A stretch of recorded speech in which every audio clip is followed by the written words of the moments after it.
नमस्ते, आप सभी का स्वागत है आज के इस कार्यक्रम में। और आज हम चर्चा करने जा रहे हैं पप्पूनॉमिक्स पर। और मैं आज लाया हूँ पप्पू जी के मेंटर को। ये आइडियाज़ पप्पू जी के पास कहाँ से आए, उनको मेंटरिंग किसने किया, उनके मेंटर श्री अ, सत्यनारायण गंगाराम अय्यर। आपका स्वागत है। Thank you, thank you, thank you for having me on your program. Please vote for Rahul Gandhi ji. The future of this country is the youth of this country, who is represented by the Rahul Gandhi ji. Please सब जाके हाथ के चिन्ह पे button दबाएं। तो सत्यनारायण गंगाराम जी, आपने अपना नाम सैम क्यों रखा? वो बस ऐसे ही रखा है क्योंकि people can't pronounce my full name. So like in call centers, I am the originator of call centers. People don't realize this. अच्छा। हाँ, सो आजकल कॉल सेंटर में अगर वो बीपीओ ऑपरेशन में अगर आप आप तो बोलेंगे आपका नाम आप हिंदी में नहीं अभिजीत, बोल पाते क्या सैम जी? नहीं देखो, अगर मेरा नाम पूछा अभिजीत करके, what what are you saying man, and उसके लिए बोलना पड़ता है हाय आई एम एबी। उसी की तरह वो अपना पूरा नाम बोल नहीं सकते थे, तो वो उसी टाइम जब अमेरिका माइग्रेट हुए थे उन्होंने कर दिया था hi my name Sam. Oh, this mister Sam. आप में मैं सैम की आत्मा देख सकता हूँ। तो ये आपने जो डेफिनेटली ये जो पप्पू जी जो अपनी सारी इकोनॉमिक्स बता रहे हैं, थोड़ा हमको भी एक्सप्लेन करें कि ये इसका क्या अर्थ है, इससे जो है आपको क्या फायदा होगा, मुझको क्या फायदा होगा या नुकसान क्या होगा?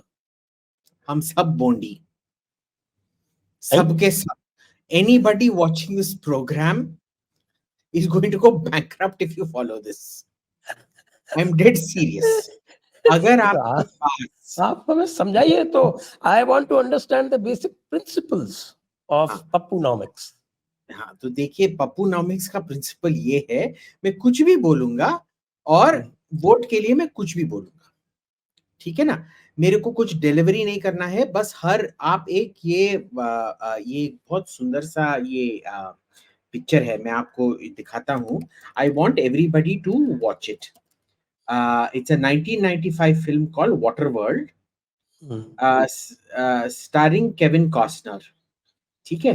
नाउ इसका ये है वाटरवर्ल्ड का ये हाँ, तो मैं ये आपको दिखाता हूँ, एक सेकेंड। ओपन इमेज, हाँ, open image in new tab. हाँ, और मैं ये शेयर करता हूँ अपना स्क्रीन। ये देखिए, ये जो फिल्म है ये सबको देखना है। अब इसमें क्या होता है कि there is a evil guy in this, और वो क्या करता है, this is when the whole of the world has been flooded. There's only one part sticking out, which is apparently Mount Everest. Okay. And everybody talks about dry land. Nobody's able to find it. Finally, at the end of the movie, they find dry land. But ये जो जहाज जो आप देख रहे हो, इसका जो मालिक है, वो हर बार जब कोई रेबेलियन या कुछ होता है, वो बोलता है चलो भाइयों सब, ये इलेक्ट्रिसिटी तो नहीं होता है, तो सब नाव ये करो, हइयो हइयो करो, ताकि हम सब जाके ड्राई लैंड पे आ जाएं। This boy is exactly like that. In fact, if you look at the villain of this movie, even looks like Rahul Gandhi. I mean, if you age Rahul Gandhi by about 10-15 years, he'll even look like this guy. आप And हमारे hero को villain बना रहे हो, गलत बात है। अब मैं क्या करूं, वो सबको भिखारी बना के छोड़ेंगे तो मैं क्या करूं। So इसमें क्या होता है, when you go check out that villain there, you will realize it's exactly like him. Now, what is this boy doing? When a per capita income, हमारा per capita income $300 प्रति साल या $400 ऐसे कुछ होता था, तब सबको जाके बोलना कि भाई मैं सबका पैसा निकाल के बाकी लोगों को दे दूंगा, चलता है। पर जब आप 2000 से ऊपर वालों को बोल रहे हो मैं आपका पैसा ले लूंगा, किसी का चलता नहीं है। अब इसमें देखो, he is taking us back to that time. Sir, आपको याद होगा, मैं भी ऑलमोस्ट आपके उम्र का हूं, तो मेरे को भी याद है कि वैसे हम दोनों एक किस्म से भाई के उम्र के ही हैं एक दूसरे के, so it is fine. I am Rahul Gandhi's age, just 50. Yeah, and you know, I am also almost 50, so it's fine. We're almost in the same this thing. Hmm, So इसमें क्या था कि people have forgotten the kind of poverty we used to see. You don't see that kind of poverty anymore in India. You even go to the most backward of villages, वैसा एक क्रूर किस्म का जो ये था बिल्कुल दिखाई नहीं देगा. He wants to take us back to that. Wealth redistribution क्या होता है? देखिए, वेल्थ प्राइवेट इंडिविजुअल्स बनाते हैं. अगर आप उनसे वेल्थ छीन लोगे तो उनका इंसेंटिव ही कहां रहा वेल्थ बनाने के लिए? वेनेजुएला में जो हुआ था, वेनेजुएला एक बहुत अमीर देश था, बहुत सारा, वो सऊदी अरेबिया की तरह तेल रखता है, उसको कंगाल कर दिया है ये उगो चावेज और निकोलस मदुरो ने. ये भी वही करेगा. He wants to do the exact same thing. हर एक इंस्टीट्यूशन में जाके वेल्थ का एक्सरे करेगा और वो सब बांट डालेगा. ठीक है, आपके घर में भी. पर समझिए, आप सोच रहे होंगे हाँ ये तो बस नीता भाभी का, शायद मेरे बीबी को नीता भाभी का वो बड़ा बड़ा एमरल्ड वाला नेकलेस मिल जाए तो अच्छी बात है. नहीं, आप समझ नहीं रहे हैं. जब पर कैपिटा इनकम बोला जाता है 2000 है, इसका मतलब कई सारे लोग उसके नीचे हैं और कई सारे लोग उसके ऊपर हैं. आपके पास अगर मोबाइल फोन है सैमसंग और any good thing, anything over 30,000 rupees, आप देख लीजिए $2,000 माने कितना हुआ प्रति साल? It's about $2,300 now. हाँ, so say 1.6 lakhs per year. ठीक, 1.6 lakhs per year, which means approximately what? Slightly over 10,000 a month. अब फैमिली इनकम 5-6 लाख मान लीजिए. हाँ, 5-6 लाख मान लीजिए. उसमें किसी का भी अगर 30,000 रुपए से ज्यादा मोबाइल फोन है, आप मान ही लो आपका मोबाइल फोन छीनने वाला है. तो वो जाएगा किसको? आपका मंगलसूत्र भी छीनेगा, आपके घर में जो सोना है वो भी छीनेगा. And I just want to point out, nobody in that family has an idea of कि मंगलसूत्र होता क्या है. मोदी ने क्या बोला था कि आपका मंगलसूत्र छीनेंगे. प्रियंका गांधी बोलती क्या है? She is actually supporting what Modi is saying. She is saying mangalsutra का वैल्यू कोई जानता नहीं है, इसीलिए तो वो बोल रहा है जानकर ही तुम्हारे से मंगलसूत्र लेंगे. अब और क्या बचा है बॉस? ना तो वो प्रियंका गांधी, वो एक सबसे प्रियंका गांधी खुद भी मंगलसूत्र नहीं पहनती, उसकी माँ तो वैसे भी कैथोलिक क्रिश्चियन है. कैथोलिक क्रिश्चियन है. She doesn't even stay with the husband anymore. No, she lives in Sujan Singh Park now. They've split up, husband and wife. Oh, he lives, yeah, he lives in DLF Aralia or Magnolia or one of those, and she's shifted to Sujan Singh Park. They've split up. I mean, they've not formally divorced, but they've separated. तो इसीलिए जो है वाड्रा जी जो है वो अपने अलग से चुनाव लड़ना चाहते हैं. नहीं, उसमें क्या है ना, पिंकी और पप्पू का ये झगड़ा चल रहा है ना. तो पिंकी और पप्पू का जो झगड़ा चल रहा है उसमें दामाद जी का पूरा समर्थन है पिंकी से.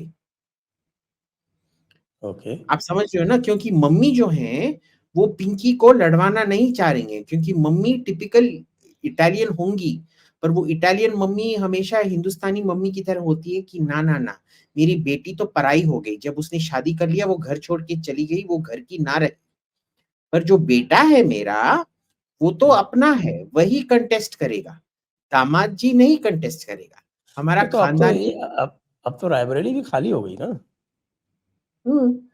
और आज तो समाचार आया है कि पप्पू जी जो है वो अमेठी से चुनाव लड़ने जा रहे हैं. आ गया. अच्छा, वेरी गुड फॉर हिम. यानी कि उसने वायनाड हार लिया क्या? अब ये पता नहीं. आज आई तो think he might have, he might have, क्योंकि इधर बहुत अजीब सा चीज है कि देखिए, लास्ट टाइम क्या हो रहा था, कांग्रेस ने केरला में जो इलेक्शन हुआ था, कांग्रेस ने उस टाइम सीपीआईएम पे फोकस ही नहीं किया था, पता है. उनका पूरा अटैक बीजेपी पे था, क्योंकि वो डर रहे थे असेंबली इलेक्शन के टाइम, वो डर रहे थे कि कहीं हम थर्ड ना आ जाए।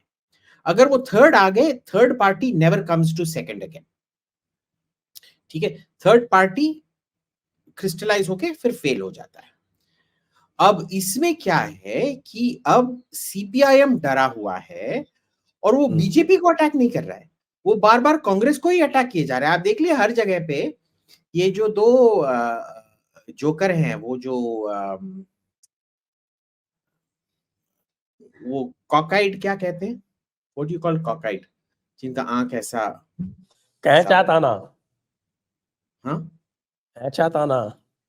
हाँ, वो कैंचा ताना पांडे है ना, वो और अच्छा, उसकी सहेली वो एल्बाइनो, एल्बाइनो भै को क्या कहते भैंगा भी बोलते हैं, भैंगा। हैं, एल्बाइनो को क्या कहते हैं? एल्बाइनो को क्या कहते हैं तो हिंदी में तो उसको सफेद दाग बोलते हैं। हाँ, तो वो एल्बाइनो और वो कांचा ताना पांडे, जिसका इरिटेबल बाउल सिंड्रोम भी है, वो दोनों जाके सीपीआईएम से क्वेश्चन पूछ रहे थे उधर कि भाई ये क्या वो क्या, वो सब कांग्रेस वाले सीपीआईएम को अटैक कर रहे थे, सीपीआईएम वाले कांग्रेस को अटैक कर रहे थे, भाजपा के बारे में कोई बोल नहीं रहा था। आपने तो फिर मैं आपको राजीव गांधी का जो वो बोला जाके केरला में, वो एक बार फिर से रिमाइंड कराता हूँ। उसने बोला कि बीजेपी वाले हेमंत सोरेन को गिरफ्तार कर रहे हैं, केजरीवाल को गिरफ्तार कर रहे हैं, पिनराई विजयन को क्यों नहीं कर रहे हैं? पिनराई विजयन क्यों क्यों करेंगे? This is his statement. Why are you not arresting Pinarayi Vijayan? For what? That means you are mixed up with CPM. Oh, हाँ, He very made this straight. statement. Yes. So this मेरे को, look, I have no doubt he's going to win Wayanad ultimately, because you Hmm. know even the minority, well, the majority in Wayanad tends to vote very smartly. उनको पता है कि अंग्रेजी में कहते हैं ना, they know which side of their toast is buttered, वो उसको हिंदी में कैसे मेटाफोर ये करेंगे। उनको पता है रोटी के किस साइड में घी लगा हुआ है, तो उनको पता है किस साइड पे घी लगा हुआ है रोटी के, वो घी वाले साइड को ही पहले खाते हैं। Hmm. So he is now contesting Amethi purely देखने के लिए, पर ये अच्छी बात है, क्योंकि फिर अमेठी तो जरूर हारना है, अरे because there is there are no way. Two developments, that's not the only development. दूसरा डेवलपमेंट यह है कि अखिलेश यादव ने भी पर्चा भर दिया है कन्नौज से। कन्नौज से, हाँ, ये तो मैंने पढ़ा, कन्नौज से भरा है और कानीकुब्ज से। एंड उसमें क्या हुआ है कि देखते हैं, I don't think people realise the wave that's hitting UP boss. अभी भी वो राम मंदिर का यूफोरिया गया नहीं है। ट्राई करें, ट्राई करें, ट्राई करने में तो करत करत अभ्यास के जड़मति हो तो सुजान, रसरी आवत जात है सिल पर पड़त निशान। अरे वाह वाह वाह! अरे आप तो करो। अवधि सीख गए हुआ। अरे ये तो दोहा एकादश था ना, हमको स्कूल में सिखाया जाता था। अच्छा अच्छा अच्छा अच्छा अच्छा। ये जो लेकिन मैं ये देख रहा हूँ कि देखिए इनका जो मैनिफेस्टो था, जो मैनिफेस्टो में जो बातें बोली गई हैं, स्पेशली जो इकोनॉमिक इनका जो प्रोग्राम है मैनिफेस्टो का, वो तो थोड़ा म्यूटेड था। राहुल गांधी को क्या हुआ? एक्सरे देखिए, और इंस्टीट्यूशनल और इकोनॉमिक सर्वे, ये सब सुन, मैनिफेस्टो में नहीं है। ये एक मैनेजमेंट प्रॉब्लम है। आप आईएएस में रह चुके हैं, there is an IAS code of conduct.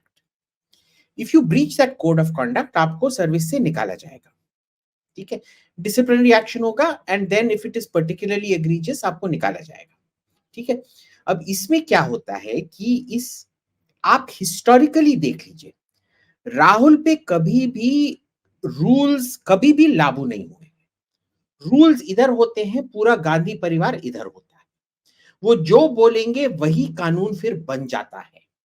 इतना एक्स्ट्रा कॉन्स्टिट्यूशनैलिटी है कि मनमोहन सिंह जी एक कैबिनेट चलाते थे, उनके ऊपर थे सोनिया गांधी जी जो एनएसी चलाती थी, जो सुप्रा कैबिनेट था, और उन सब के ऊपर था राहुल बाबा। कि पहले तो क्या होता था कि एनएसी जब कुछ बोलता था, उसको कैबिनेट रबर स्टैंप करता था। पर इनके बोलने पर भी जो रबर स्टैंप हुआ, जब राहुल बाबा जो थे उन्होंने कागज फाड़ा तो सब कुछ रद्द कर दिया गया। यानी कि ये लड़का सबसे एक्स्ट्रा कॉन्स्टिट्यूशनल अथॉरिटी था उस टाइम। इमरजेंसी के टाइम जो संजय गांधी के पास भी पावर नहीं था, वो इस लड़के के पास था उस टाइम पे। ठीक है ना?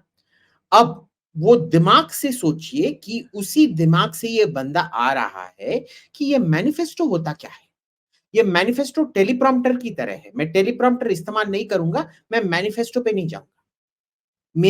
मैंने जो घटिया पराठे खाए सुबह, या पता नहीं अंडा भुर्जी खाया सुबह, उसका जो उल्टी में निकाल नहीं पा रहा हूं, तो वो मेरा दिमाग को दिमाग को भुर्जी करके वर्बल डायरिया निकलता है।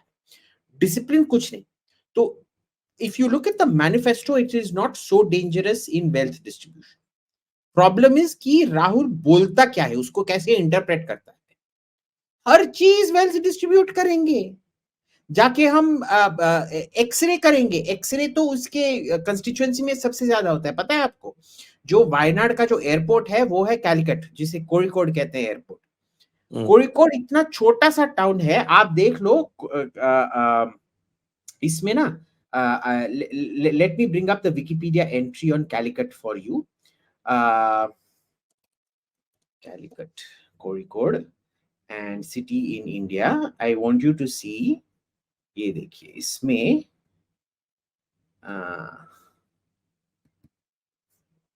हाँ, ये देख लीजिए। ये इसका पॉपुलेशन अब देख लीजिए। इसमें 1.8 मिलियन देख रहे हैं आप? 18 लाख। हाँ, ठीक है। 18 लाख, ठीक है। Yet it ranks amongst the highest in terms of gold seizure in India. Delhi, Bombay, Bangalore के बाद कोचीन और कोड़िकोड है। Kozhikode is actually higher than Cochin, which is a much bigger city. और इधर क्या होता है कि जो कोड़िकोड में आते हैं वायनाड जाने के लिए, वो पता है ना कहाँ छिपा के ले आते हैं, इसीलिए उनका पड़ता है। तो जब ये बोल रहा है एक्सरे, जो हमारे वायनाड वाले इस प्रोग्राम को देख रहे हैं, समझ लीजिए किसका क्या एक्सरे होने वाला है और कहां से क्या निकलने वाला है। बस यही विनती करूंगा मैं। लेकिन साथ में आपने आज वो देखा होगा, कल फिर वो बोला डर गया है नरेंद्र मोदी, वो डर जाता है, थर-थर काँप रहा है। झूठ दिस बोलता काइंड ऑफ है। लैंग्वेज।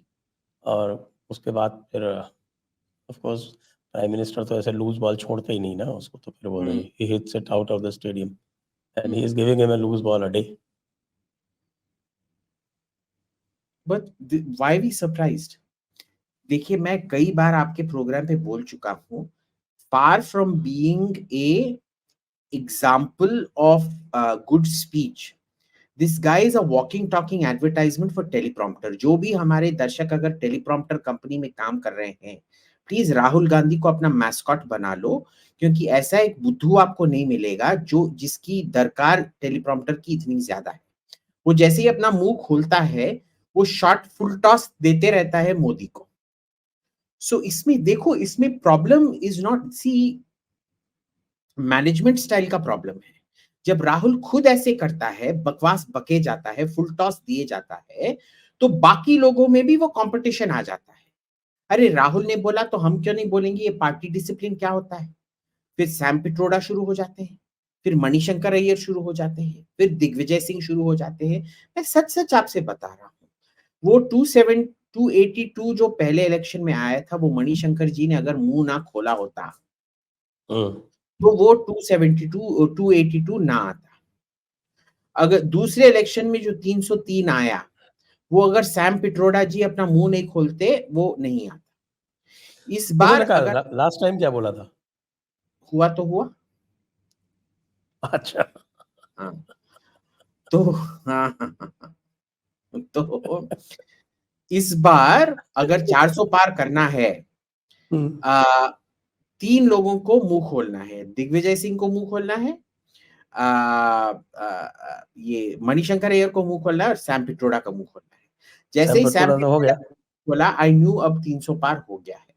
अब 350 पार अगर होना है तो पता है आपको, अभी भी एएनआई और पीटीआई और न्यूज लॉन्ड्री और वायर सबके कॉरेस्पॉन्डेंट्स अभी मणिशंकर अय्यर के घर के बाहर बैठे हैं न्यूज क्लिप के लिए। वो बाहर आ ही नहीं रहे, उनके घर से गाड़ी 2 दिन से निकला नहीं है, क्योंकि वो सब बोल रहे हैं भैया बाहर आओ, बाहर आओ, जंगपुरा में उनके घर के बाहर, बाहर आइए, हमको आपका क्लिप चाहिए। ठीक है, और वो निकल रहा ही नहीं है। जैसे ही मणिशंकर, आप मेरे से गारंटी ले लो, जैसे ही मणिशंकर आके कोई टिप्पणी करेंगे 350 पार। और फिर आइसिंग ऑन द केक, अगर दिग्विजय सिंह ने आके टिप्पणी दे दी तब तो 400 पार हो जाएगा। अब दिग्विजय सिंह तो चुनाव लड़ रहे हैं लेकिन फिर भी कुछ ऐसी बात नहीं कर रहे। Very surprising, no, very surprising. I शायद हमारे मीडिया मित्र, इनको इनका जो काम जो है वो, मुझे ऐसा लगता है कि इस बार राहुल गांधी ने टेकअप कर लिया है वो काम, कि तुम लोगों की जरूरत नहीं है, मैं खुद काफी हूँ। पर देखिए, Rahul Gandhi was also always घोंचू इन चीफ, ये सब डेप्यूटी घोंचू है ना। तो राहुल गांधी स्टेज सेट करते हैं, ठीक है ना। तो अगर वो ये अगर आप इसको एक महाभारत एनालॉजी में देखेंगे, वो ओपनिंग लाइन है ना, धृतराष्ट्र उवाचा, क्या, धर्म क्षेत्रे कुरुक्षेत्रे समवेतायुत्सव आम काः पांडवश्चैव किमु कुर्वत Sanjaya. This is the opening scene and that is Rahul Gandhi, Bhagavad Gita का, that is Rahul Gandhi. And then from there all the dramatis personae enter। See आप समझ रहे हैं कि वो स्टेज है, राहुल गांधी स्टेज है, वो चबूतरा है जिसपे पूरा रामलीला चल रहा है ऊपर, या महाभारत लीला चल रहा है ऊपर। ये दिग्विजय सिंह, मणिशंकर अय्यर और सैम पिट्रोडा सब उसपे कठपुतले हैं। चबूतरा जो है, स्टेज जो है, मंच जो है, वो राहुल गांधी जी। वैसे मुझे ये लगता है कि राहुल गांधी को काउंटर जो है आपके प्रदेश के अन्नामलाई बहुत अच्छी तरह से करते हैं, बहुत ज्यादा अच्छी तरह से। but I don't think the booth management went very well। the booth management देखिए, उधर ना हमारे 4 होपफुल्स थे। 2 पार्टी के बाहर थे, एक थे ओपीएस जो उप मुख्यमंत्री रह चुके हैं और मुख्यमंत्री भी रह चुके हैं। ओपीएस वो इंडिपेंडेंट कॉन्टेस्ट कर रहे हैं as an ally of BJP, that was number 1। Second थे टीटीवी दिनकरन, और टीटीवी यार, सेकंड थे टीटीवी दिनकरन। और टीटीवी दिनकरन का क्या था कि he has a big तेवर vote base, we don't know if it will deliver or not। Third is Pon Radhakrishnan, who has been minister रह चुके हैं, और वो कन्याकुमारी से कंटेस्ट करते हैं। कन्याकुमारी हमेशा एक क्रिश्चियन हिंदू फ्रिक्शन जोन रहा है। चौथे हैं अन्नामलाई, जो कोयम्बतूर से कंटेस्ट कर रहे हैं, जो एक मुस्लिम हिंदू फ्रिक्शन जोन रहा है। ये 4 बड़े होप्स थे। Now I've not got any feedback on 2, which is TTV and OPS, but the other 2, the booth management failed spectacularly। So I'm hoping, अब इसमें देखिए, इसे इंटरप्रेट बहुत अलग अलग किस्म से कर सकते हैं। आप देख लीजिए, जब तक फाइनल टैली काउंट नहीं होगा तब तक वी वोंट। अब जहां भी डीएमके का बैस्टियन है, जैसे मद्रास पूरा का पूरा, चेन्नई पूरा का पूरा, Madras north, Madras central, Madras south, सब कुछ डीएमके बैस्टियन होता है। हम जितना भी वोट करेंगे, we can't change the fact that DMK always wins those seats, ठीक है। अब इसमें भी क्या होता है कि जो डीएमके बैस्टियंस हैं, उनमें पोलिंग बहुत कम हुआ है, 50% के लगभग, 52%, 53%, 54%। और जहां जहां स्ट्रॉन्ग बीजेपी कैंडिडेट्स हैं, उधर काफी सारा पोलिंग।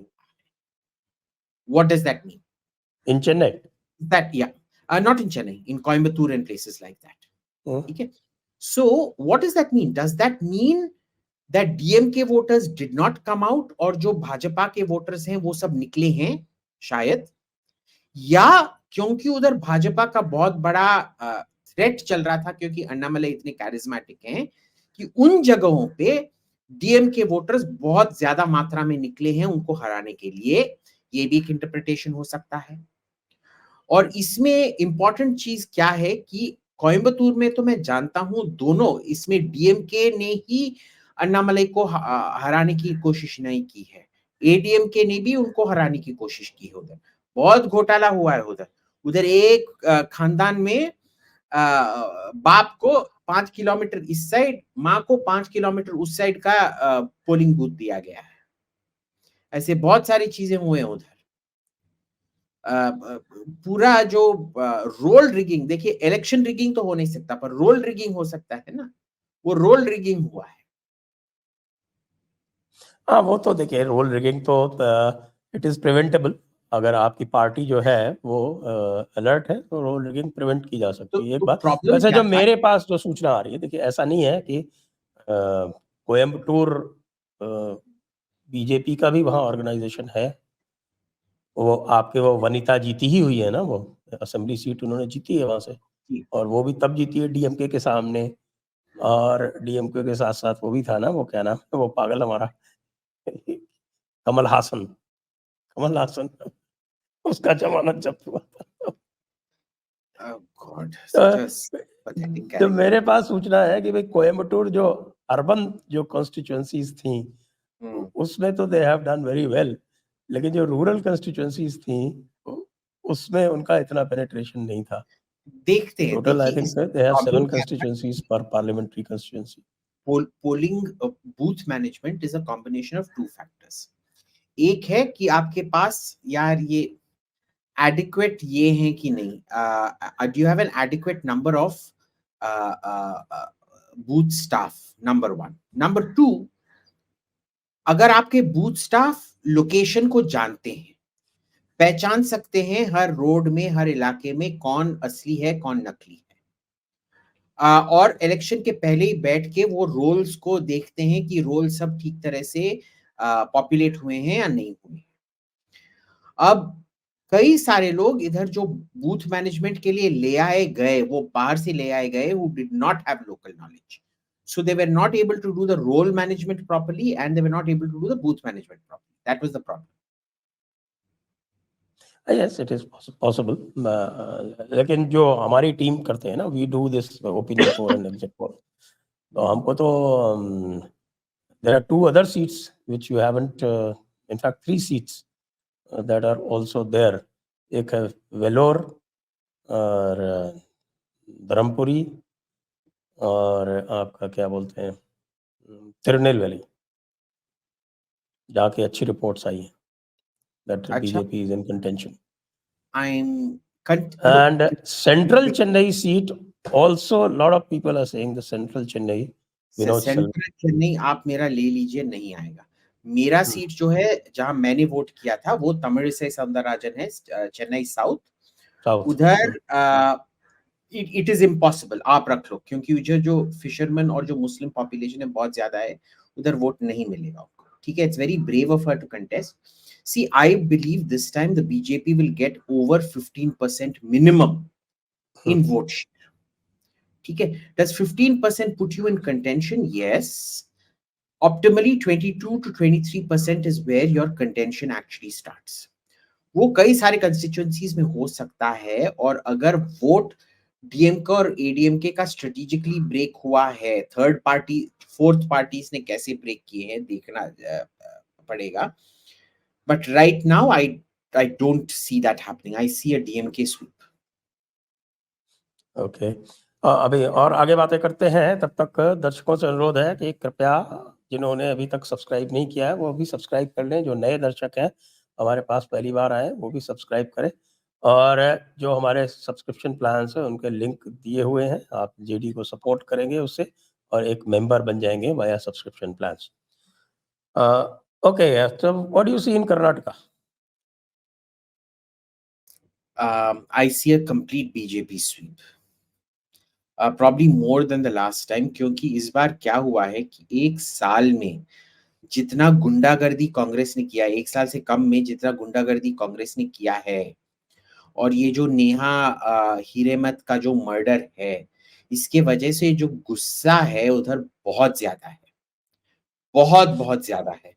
लोग इसको अब क्या पछता रहे कहेंगे? हैं। एक काम और इन्होंने किया है, पोलिंग से 2 दिन पहले इन्होंने ये अनाउंस किया कि भाई सारी मुस्लिम communities including there elite upper caste which is about 34% of the total Muslim population, जो टीपू के बच्चे हैं खास, उनको सबको इंक्लूड कर दिया ओबीसी में। So there is so much anger out there. I think it is going to be an even bigger victory than last time. Last time I think Congress won some 3-4 seats. No no, Maybe up.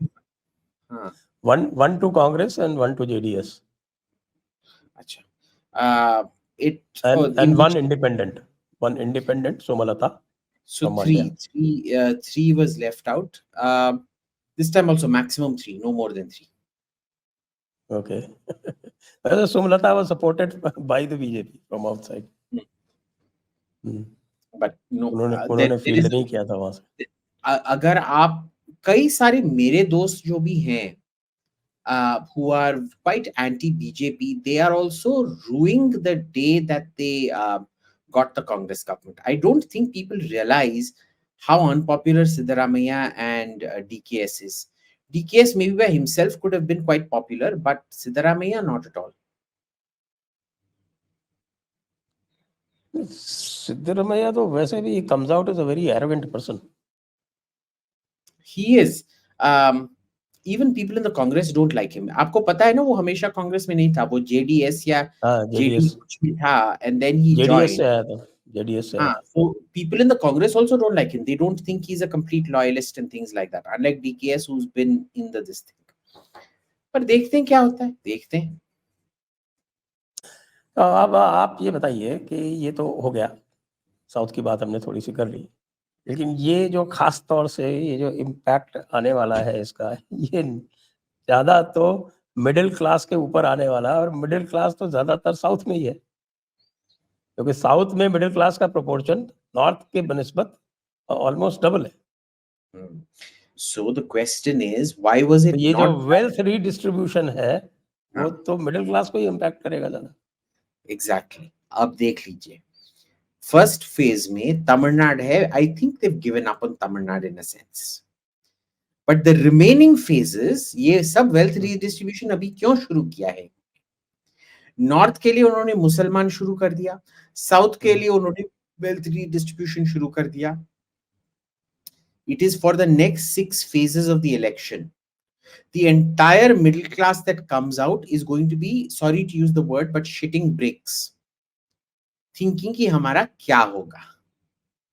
इसमें problem क्या है कि जो अल्पसंख्यक हैं south में वो भी ज्यादा हैं, तो इसमें क्या हो सकता है, ये हमारे खिलाफ भी जा सकता है साउथ में, कि अल्पसंख्यक भी मोबिलाइज, जैसे मैंने बोला था ना मद्रास में, बस एज इन मद्रास कंस्टिट्यूएंसी में, Chennai south, Chennai central, Chennai north, all of that, तादाद में निकली ही नहीं थी, core voter base of DMK निकला ही नहीं था वोट करने के लिए। पर ये सब के वजह से वो बोलेंगे अरे हमको ये सब मिलेगा, हम निकलेंगे, अगर कर दिया तो फिर क्या होगा। आपको पता है ना, वो पूरा कोस्टल बेल्ट जो है, east and west, especially the eastern coastal belt is the highest conversion belt. The western coastal belt is the highest Muslim conversion belt. The eastern coastal belt is the highest Christian conversion belt. तो देख लीजिए, it can cut one of both ways. I'm not too sure it's a strategy that will work. In the north, I think it will work very successfully. South में I'm not too sure. South north में कैसे how it work successfully? North north तो में वैसे भी they always want to, वो तो कांग्रेस तो है सक्सेसफुल तभी हो सकती है जब वो पोलराइजेशन अवॉइड करे। वो तो हिंदू मुस्लिम बना दिया ना, हिंदू मुस्लिम बना दिया तो मुस्लिम तो पहले से उनके पास है, तो बाकी तो पोलराइज हो जाएगा, तो और नुकसान होगा। नहीं, not for BJP. BJP is a good thing, because if all the Hindus then get polarized, that's even better Hindutva, no? It's in the south where I'm not too sure the strategy will work. Let's see. तो किसका strategy will not work? Congress का आप बात कर रहे हैं? कांग्रेस का, राहुल का स्ट्रेटेजी? Precisely. नहीं, राहुल का भी शायद काम नहीं करे, पर शायद मोदी का भी काम ना करे. डेंजर है. देयर इज ऑलवेज, देखिए हर डिसीजन, आप जब आईएएस में हैं आपको पता है कोई भी डिसीजन 100% राइट नहीं हो सकता. उसमें रिस्क, फेलियर का रिस्क 30-40% तो होगा ही. कोई परफेक्ट सॉल्यूशन किसी चीज का नहीं होता. ठीक है, हर चीज का एक कुछ नेगेटिव कॉन्सिक्वेंसेस होते हैं, second order consequences, third order consequences. This is also one of those things. I don't know how it will work, because देखिए तमिलनाडु में तो किस्सा खत्म. Okay, but how will this work in coastal Andhra? How will this work in certain parts of Telangana? And how will it work in certain parts of Karnataka? I'm not too sure. देखिए मैं तो आपको बता सकता हूँ, जैसे राजस्थान का example ले लेते हैं. राजस्थान में वोटिंग परसेंटेज वो 3-4% डाउन था, लेकिन 3-4% डाउन था तो दोनों तरफ से डाउन था. ऐसा नहीं था कि एक निकला दूसरा नहीं निकला, क्योंकि कांग्रेस के भी वोटर्स जो थे वो नहीं निकले. अच्छा. इवन मुस्लिम एरियाज में, ओके हम तो ग्राउंड पे करते हैं ना, तो आपको ग्राउंड सर्वे से बता रहा हूँ. इवन मुस्लिम एरियाज में वोटिंग वाज डाउन. कुछ जगह मतलब खुद भी डाउन था, और उसके साथ साथ क्योंकि गवर्नमेंट बीजेपी की है तो उन्होंने जो इलीगल वोटिंग है वो रोका. तो मुस्लिम एरिया में voting was down by almost 25%. Interesting. यहाँ तो देखिए गांवों में तो मुस्लिम आबादी जो है वो केवल 2-3 जिलों में है. जैसे मेवात में है, मेवात का एक एरिया आता है राजस्थान में, और हरियाणा से जो लगता हुआ है भरतपुर जिले में, अलवर जिले में. उसके अलावा छोटी छोटी पॉकेट्स सिटीज में है, और गांवों में फिर आपका ये जो बॉर्डर बेल्ट है, बाड़मेर, जैसलमेर और पार्ट ऑफ बीकानेर, वहाँ पे मुस्लिम आबादी है. बाकी गांवों में मुसलमान यहाँ नहीं रहते जनरली. यहाँ आपको फिर वो शहरों में ही मिलेंगे. अब शहर का बूथ जो है हमारा, वहाँ पे भी वोटिंग डाउन थी. जैसे जिस बूथ में मैं जाता हूँ, जहाँ मैं वोटिंग करता हूँ, उसमें जो है एक पूरा एक मुस्लिम मोहल्ला है जो आता है. और लास्ट टाइम जब मैं विधानसभा के लिए वोटिंग करने गया था तो बुर्के वालियों की लंबी लंबी लाइनें लगी थी. इस बार बुर्के वालियां दिख ही नहीं रही थी. ये मेरे कंस्टिट्यूंसी में भी हुआ. पिछली बार half my booth was full of burqa people. This time there was maybe one lady in a burqa. All the other lines were veshtis and namams. Let's see. See, हम जब गए हैं, it might be a cross section. इधर भी आप देखेंगे. आपका vote अभी भी चेन्नई में? हाँ, जब तक मेरा इधर परमानेंट एड्रेस नहीं हो जाता, मेरा नया घर तैयार नहीं हो जाता, तब तक मैं चेन्नई में ही रखूंगा. क्योंकि चेन्नई में I'll tell you why I'm so scared. In Chennai I have a whole network which will ensure कि मेरा नेम हमेशा इलेक्टोरल रोल पे हो. क्योंकि पिछले कई सालों से वो मेरे को इलेक्टोरल रोल से निकालने की कोशिश कर रहे हैं. कभी कभार मेरा नाम पता नहीं कहां से मिसस्पेल कर देते हैं, रख देते हैं एब्रोजित. भाई अभिजीत एब्रोजित, एब्रोगेट की तरह एब्रोजित. Literally it's spelled like abrogate. ABRROGITH. And I am like, हैं ये कौन है भाई?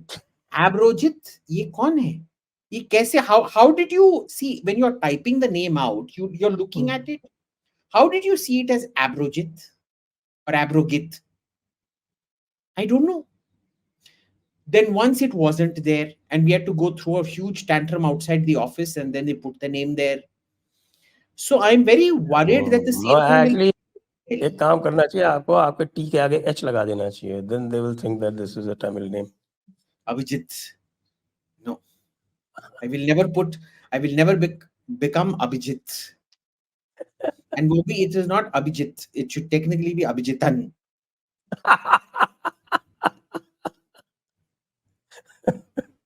अभिजितन, THAN, अभिजितन. Abhijithan. Okay, continue please. So where was I? So what has happened in the polling booths is, it is only after 3 o'clock that a big crowd started coming out. Somebody sensed something was going wrong. 3 PM के बाद जो polling हुआ है बहुत considerable हुआ है उधर. So I don't think what we have seen voting in the morning may accurately represent the full picture of what has happened. Because you know, लोग भूल जाते हैं कि ये लोग जो हम तमिल में कल्ल वोट बोलते हैं, कल्ल वोट इज फ्रॉड, impersonation वाला वोट, उसको हिंदी में क्या कहते हैं? जाली वोट. जाली, ये हाँ. जाली वोटिंग जो होता फर्जी, है, फर्जी फर्जी वोटिंग. वोटिंग जो होता है, वो सोच समझ के टाइम पे होता है, जहां कई सारे पोल बूथ मैनेजर्स चले गए हैं, बोर हो गए हैं, टायर्ड हो गए हैं, तब आके there are people who monitor this and then they send the troops in to start voting. बहुत साइंटिफिक तरीके से होता है. पोल रिगिंग भी हमारे देश में बहुत साइंटिफिकली होता है, क्योंकि अब ये वोटर इसका कुछ हो नहीं सकता है. जो इंपर्सनेशन होता है, that is where the important thing happens. देखिए, हर चीज में जो ह्यूमन जो लूप में है, वही सबसे खतरनाक है. ईवीएम परफेक्टली काम करते हैं. जब मैंने वोट किया, मैंने तमिलिसाई सौंदरराजन के लिए ये वोट डाला, and immediately in the VVPAT साफ साफ नजर आया बड़ा सा एक lotus, Tamilisai Soundararajan, and then खंच करके नीचे गया. ठीक है, but what ends up happening is, assume I say my name is actually Sanjay Dikshit और आपका वोट है.